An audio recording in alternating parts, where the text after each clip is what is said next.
ಹೌದು ಅತ್ತೆ. ಅಲ್ಲ, ಒಂದ್ಸಲಿನಾದ್ರೂ ಅವಳ ಬಾಯಲ್ಲಿ ಅತ್ತೆ ನನ್ ತಪ್ಪಾಯ್ತು ಕ್ಷಮಿಸ್ಬಿಡಿ ಅಂತ ಏನಾದ್ರು ಬಂದಿದ್ಯಾ? ಇಲ್ಲ. ಕ್ಷಮೆ ಕೇಳಿದ ತಕ್ಷಣ ಅವಳು ಮಾಡಿರೋದೆಲ್ಲ ಮರ್ತೋಗುತ್ತಾ?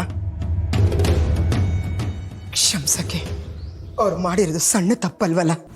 ಹೌದು ಅತ್ತೆ, ನೀವ್ ಹೇಳ್ತಾ ಇರೋದು ನಿಜಾನೇ. ಅಲ್ಲ, ಇಷ್ಟೆಲ್ಲ ಮಾಡಿದ್ರು ಗಂಡ ಹೆಂಡತಿ ಇಬ್ರಿಗೂ ಒಂಚೂರು ಪಶ್ಚಾತ್ತಾಪನೇ ಇಲ್ಲ. ಅದರಲ್ಲೂ ಭಾವನಾಗಂತೂ ಪಶ್ಚಾತ್ತಾಪ ಅನ್ನೋದೇ ಇಲ್ಲ. ನೀವಿಷ್ಟೆಲ್ಲ ಬೈತಿದ್ರು ಅವರಿಬ್ರು ಹೇಗೆ ಆರಾಮಾಗಿ ಹೊರಗೆ ಹೋಗ್ತಿದ್ರು ನೋಡಿ. ನನಗಂತೂ ಇದೆಲ್ಲ ಹೇಗ್ ಸಾಧ್ಯ ಅನ್ನೋದೇ ಅರ್ಥ ಆಗ್ತಿಲ್ಲ. ಅವಳಿಗೆಷ್ಟೇ ಹೇಳಿದ್ರು ಅಷ್ಟೇ, ನಾನು ಬೈದಿರೋದನ್ನೆಲ್ಲ ಮನಸ್ಸಲ್ಲಿ ಇಟ್ಕೊಂಡಿರ್ತಾಳೆ. ನನ್ನ ಮಗ ಬಂದ ತಕ್ಷಣ ಹೇಳ್ತಾಳೆ, ಕಣ್ಣೀರು ಹಾಕಕ್ಕೆ ಶುರು ಮಾಡ್ತಾಳೆ. ಕಣ್ಣೀರೋಡಿ ಅವನು ಕರಗ್ತಾನೆ.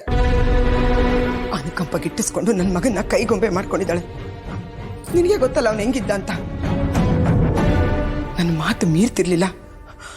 ಈ ಮನೆ ತುಂಬ ಓಡಾಡ್ಕೊಂಡು ಎಲ್ಲಾರನ್ನೂ ಮಾತಾಡ್ಸ್ಕೊಂಡು ನಗ್ನಗ್ತಾ ಇದ್ದ. ಇವಳು ಬಂದ್ಮೇಲೆ ಅದೆಲ್ಲ ಏನು ಇಲ್ದೇ ಇದ್ದಂಗೆ ಮಾಡಿಬಿಟ್ಟಿದ್ದಾಳೆ. ಏನಮ್ಮ ನಿನ್ನ ಸಮಸ್ಯೆ? ಸಮಸ್ಯೆಗೇನ್ರಿ, ಹಾಸ್ಕೊಂಡು ಹೊತ್ಕೊಂಡು ಮಲ್ಕೊಳ್ಳೋಷ್ಟಿದೆ. ನಿಮಗೆ ನಿಮ್ಮ ಮನೆ ಬಗ್ಗೆ ಯೋಚನೆ ಇಲ್ಲ. ಯಾವಾಗಲೂ ಆ ಪಕ್ಷ ಈ ಪಕ್ಷ ಅಂತ ಓಡಾಡ್ಕೊಂಡಿರ್ತೀರಾ. ಕಣಮ್ಮಿ, ಅವರು ಆಚೆಗೋದ್ರು ಬೈತ್ಯ, ಒಳಗಿದ್ರು ಬೈತ್ಯ. ಅವರು ಆಚೆಗೂ ಹೋಗ್ಬಾರ್ದು ಒಳಗೂ ಇರಬಾರ್ದು ಅಂದರೆ ಹೆಂಗೆ ಹೇಳು? ಮತ್ತೆ ಅವ್ರು ಎಲ್ಲಿಗೆ ಹೋಗೋಕ್ಕಾಯ್ತದ ನಿನಗೆ? ಎಲ್ಲ ನಿಮ್ಮಿಂದಾನೆ. ಅವ್ರನ್ನ ಕಳಿಸಿದ್ರೆ ಇಷ್ಟೆಲ್ಲ ನಡೀತಾನೆ ಇರಲಿಲ್ಲ. ಮೇಡಮೇ, ಕೆಲವೊಂದು ಸೂಕ್ಷ್ಮಗಳು ನಿನಗೆ ಅರ್ಥ ಆಗಕ್ಕಿಲ್ಲ. ನೀನು ಬಾಯಿ ಮುಟ್ಕೊಂಡು ಸುಮ್ಕೆ ಇದ್ಬಿಡು. ಈಗ ಒಂದು ಕೆಲಸ ಮಾಡು, ಒಳಗೆ ಹೋಗಿ ಒಂದು ಕಪ್ ಕಾಫಿ ತೊಗೊಂಬೋಗು. ನೀನು ಸುಮ್ಕೆ ಇದ್ರೆ ಎಲ್ಲನೂ ನಾನು ಸರಿ ಮಾಡ್ತೀನಿ. ಯಾರು ಯಾರು ನನ್ನ ಮಾತೇ ಕೇಳಲ್ಲ. ಏನಾದರೂ ಮಾಡ್ಕೊಳ್ಳಿ, ಎಲ್ಲ ನನ್ನ ಕರ್ಮ. ನಿನ್ನ ಕರ್ಮ ಅಲ್ಲ ಕಣಮ್ಮಿ, ನನ್ನ ಕರ್ಮ. ಈ ಸಮಸ್ಯೆ ಯಾವತ್ತು ಬಗೆಹರಿತದೋ ಏನೋ ಆ ದೇವ್ರಿಗೆ ಗೊತ್ತಪ್ಪ.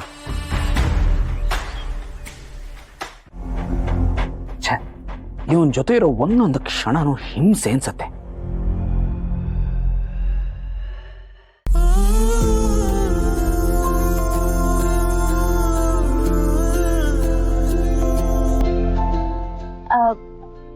ಸೀರೆ ತೋರಿಸಿ.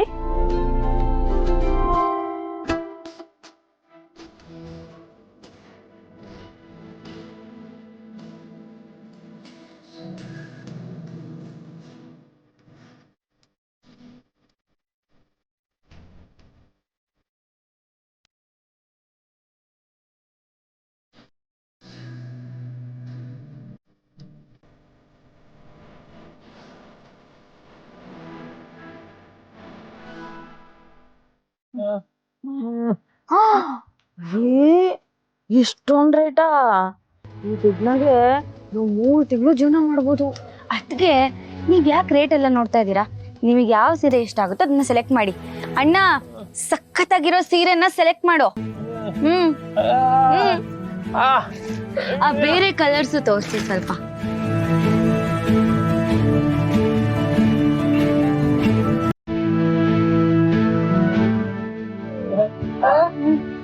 ಅದು ಅದು ಅದು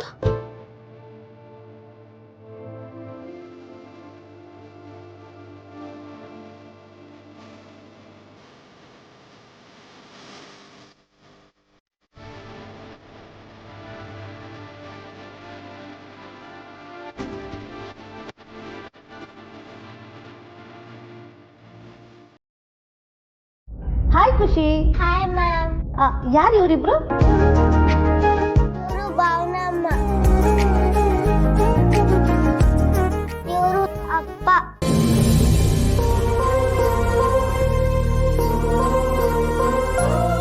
ನಮಸ್ತೆ ಮೇಡಮ್. ನಮಸ್ಕಾರ ಮೇಡಮ್. ಮ್ಯಾಮ್, ಖುಷಿ ಹೇಗೆ ಓದ್ತಿದ್ದಾಳೆ? ನಿಮ್ಮ ಮಗಳು ಖುಷಿ ತುಂಬಾ ಬುದ್ಧಿವಂತೆ. ಹೇಳ್ಕೊಟ್ಟಿದ್ದ ಪಾಠನೆಲ್ಲ ಚಾಚು ತಪ್ಪದೆ ಕಲ್ತ್ಕೊಂಡು ಬರ್ತಾಳೆ. ಯಾರ ತಂಟೆಗೂ ಹೋಗಲ್ಲ, ಎಲ್ಲರ ಜೊತೆನೂ ನಗ್ನಗ್ತಾ ಇರ್ತಾಳೆ. ಖುಷಿ ಅನ್ನೋ ಹೆಸರಿಗೆ ತಕ್ಕಾಗಿದ್ದಾಳೆ.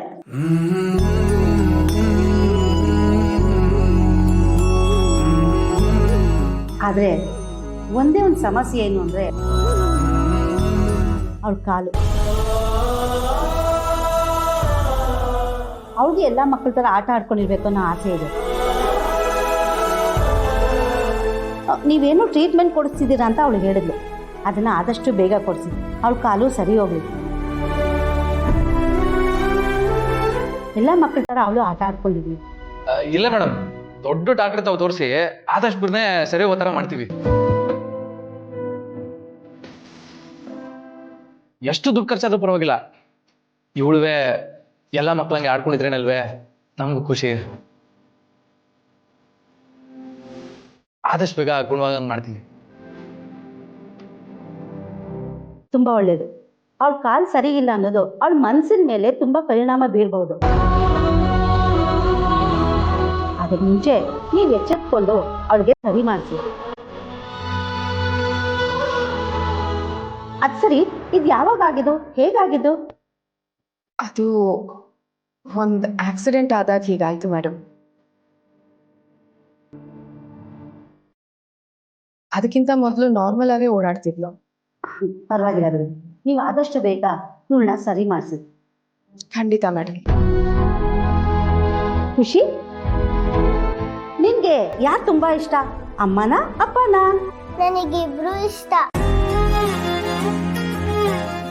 ನಿನಗಿಷ್ಟ ಸರಿ, ನಿನಗೆ ಜಾಸ್ತಿ ಯಾರಿಷ್ಟ ಒಬ್ಬರನ್ನ ಹೇಳ್ಬೇಕು. ಇಬ್ರು. ನಿಮ್ಮ ಮಗಳು ತುಂಬಾ ಬುದ್ಧಿವಂತೆ. ಇಂಥ ಮಗಳನ್ನ ಪಡೆಯೋಕೆ ನೀವು ತುಂಬಾ ಪುಣ್ಯ ಮಾಡಿದ್ದೀರಾ. ಹೌದು ಮೇಡಮ್.